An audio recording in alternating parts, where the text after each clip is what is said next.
नमस्कार दोस्तों, कैसे हैं आप सभी। वेलकम है आप सभी का physics with my YouTube channel पर, जहां आपको लगातार क्लास 12 का फिजिक्स की तैयारी कराया जा रहा है।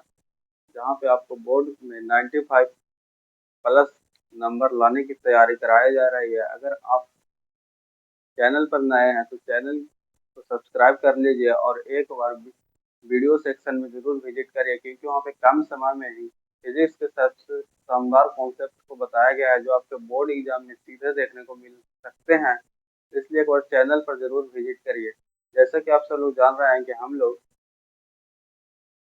आपके लेसन 1 का कई सारे भाग को डिस्कस कर चुके हैं। आज हम लोग डिस्कस करने वाले हैं बहुत ही महत्वपूर्ण टॉपिक, विद्युत क्षेत्र का तीव्रता बिंदु आवेश द्वारा। आज तो समझिए तो हम लोग चैप्टर 1 का डेरिवेशन स्टार्ट करने जा रहे हैं, जो काफी महत्वपूर्ण है। डेरिवेशन सबसे ज्यादा महत्वपूर्ण है और डेरिवेशन को रटना नहीं है, इसको कॉन्सेप्ट के साथ समझना है। क्योंकि अगर आप कॉन्सेप्ट के साथ समझे रहेंगे तो आप भूल भूल नहीं पाएंगे, जिससे एग्जाम में आप सही तरीके से लिख पाइएगा।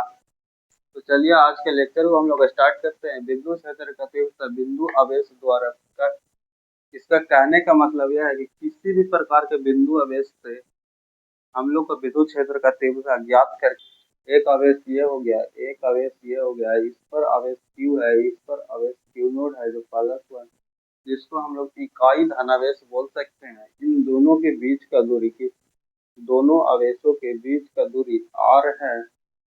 इस आवेश का नाम O देते हैं, इस आवेश का नाम P देते हैं। तो इस पर अगर हम लोग बल निकालेंगे, कैसे निकालेंगे, बल निकालेंगे, इधर साइड होगा F P O, जिसके द्वारा जिस पर बल लगाया जाता है उसको पहले लिखते हैं, जिस पर बल लगता है उसको बाद में लिखते हैं। सबसे पहले दो आवेश लेंगे, पहला बिंदु आवेश रहेगा, दूसरा इकाई धन आवेश रहेगा। दोनों के बीच की दूरी को r मानेंगे। इधर साइड विद्युत क्षेत्र का तीव्रता E होगा, जो उसको हम लोग बल के रूप में निरूपित करते हैं। F हो जाएगा PO। अब हम लोग कोई भी डेरिवेशन को सिद्ध करेंगे तो सबसे पहले हम लोग लिखेंगे, फिगर को देखकर लिखेंगे कि माना कि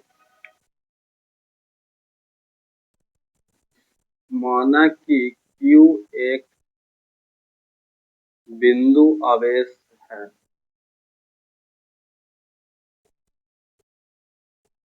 माना कि Q एक बिंदु आवेश है जिसके r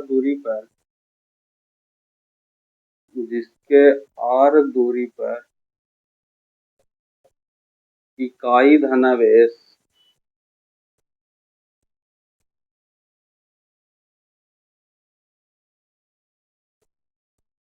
है।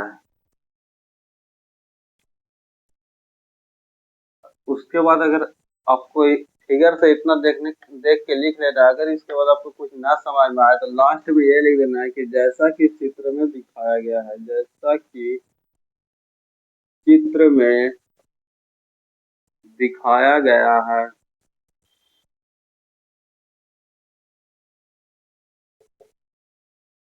यहाँ पे हम लोग अब आगे चलेंगे कूलॉम के नियम से। बल कैसे निकलता है? कूलॉम के नियम से। पीछे हम लोग पढ़े हैं कूलॉम का नियम, लिखेंगे कूलॉम के नियम से। कूलॉम के नियम से F P O बराबर 1/4 pi epsilon not Q1 Q2 बटा R स्क्वायर।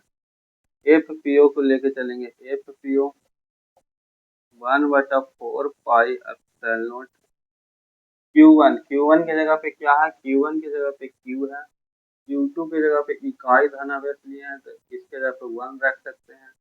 बीच की दूरी भी R है तो RA स्क्वायर रहेगा। तो F P O बराबर 1/4 पाई एप्सिलॉन नॉट Q बटा R स्क्वायर। फिर लिखेंगे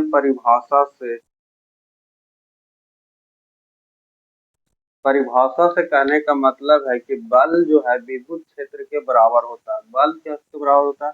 विद्युत क्षेत्र के बराबर होता है। तो एफ पी ओ बराबर होगा ई का, एफ पी ओ बराबर होगा ई का। तो यहाँ से हम लोग लिख सकते हैं, क्या लिख सकते हैं कि ई बराबर 1/4 पाई एप्सिलॉन नॉट क्यू बटा आर स्क्वायर।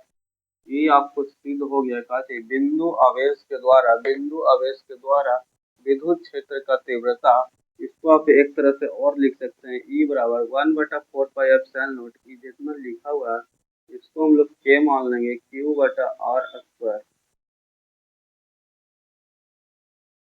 इसको ऑब्जेक्टिव में पूछेगा डायरेक्ट कि विद्युत क्षेत्र का तीव्रता बताइए बिंदु आवेश के द्वारा, तो चाहे तो आपको ऑप्शन में ये देखने को मिलेगा या तो फिर ऑप्शन में ये देखने को मिलेगा। ऑप्शन के अनुसार आप टिक मार दीजिएगा। इस प्रकार से विद्युत क्षेत्र का तीव्रता बिंदु आवेश